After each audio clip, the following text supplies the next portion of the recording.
Hi everyone, it's Tom from thefamilythatplaytogether.com. Today we're going to be taking a look at pandemic rapid response.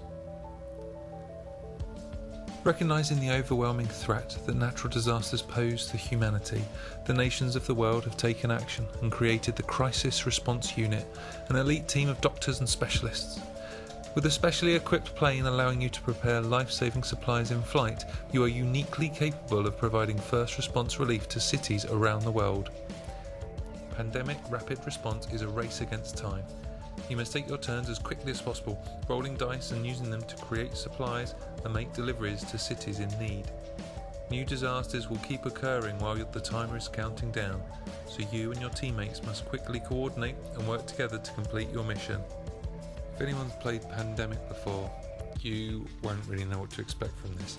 Despite sharing the same idea of saving the world, Pandemic Rapid Response is a dramatically different game from Pandemic, so please don't think if you already own Pandemic that you should totally disregard Rapid Response.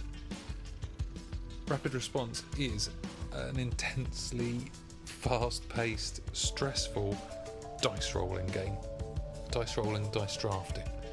Players take roles similar to those that you might find in other Pandemic games and fly around the globe trying to drop supplies in countries in need. The countries listed on the board are the same as those in standard Pandemic, but the game plays incredibly differently. Pandemic Rapid Response plays out using this really long, narrow board.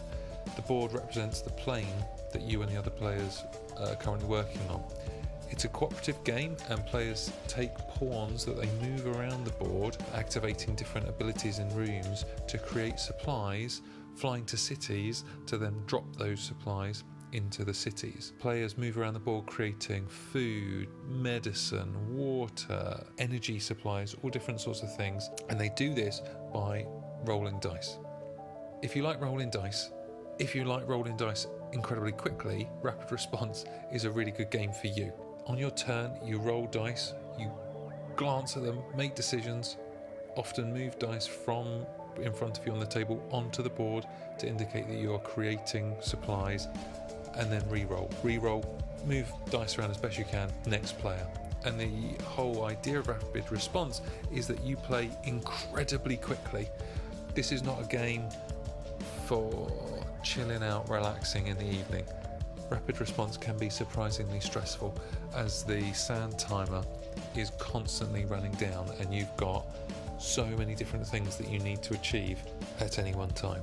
So on your turn, you're rolling dice and producing supplies. Whilst you're doing that, you have to be looking at what cities currently are in need, where in the world they are, and what supplies they need. Once you recognise what's required, you move around the plane to different rooms to create those supplies, and you have to do that coordinating with your teammates. As with standard Pandemic, Rapid Response is an intensely cooperative game. You have to work together, you have to be aware of what each other's supplies are, what dice currently each player has on the table, what their role is. Each role has special ability that are incredibly important, and if you forget them or ignore them, you are very unlikely to win the game. There's a timer that constantly runs down whilst you play. Once that timer hits the bottom, you lose a counter and have to reveal a new city on the board.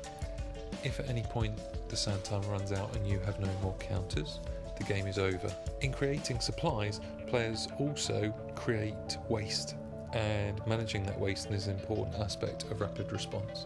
In our first few games, we lost several times because we forgot about the importance of clearing out the waste that we were producing.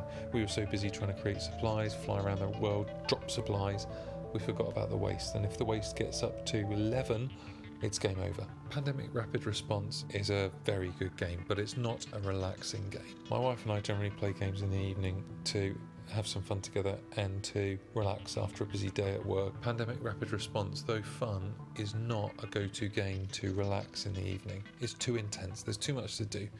It does genuinely become quite stressful when you're rolling as many dice as you can, glancing over them, trying to figure out what to do with them, plus the sand time is going on, plus the other players at the table are anxious to take their turn. Often they're shouting advice to you across the table. It can get quite heated, but despite this, when it all starts to sing, when it all starts to come together, it's an awful lot of fun to play. The components are wonderful, the cards look great, the dice themselves are amazing, and the gameplay, if you like fast, quick, active games that require quick, tricky decisions to be made, as well as cooperative play with other players, then Pandemic Rapid Response is an absolute gem and a game that you should definitely check out. Thank you for watching our video review of Pandemic Rapid Response. Please like and subscribe for more board game video reviews. If you'd like to check out any of our previous reviews, please visit thefamilythatplaytogether.com. Thanks a lot for joining us. Bye.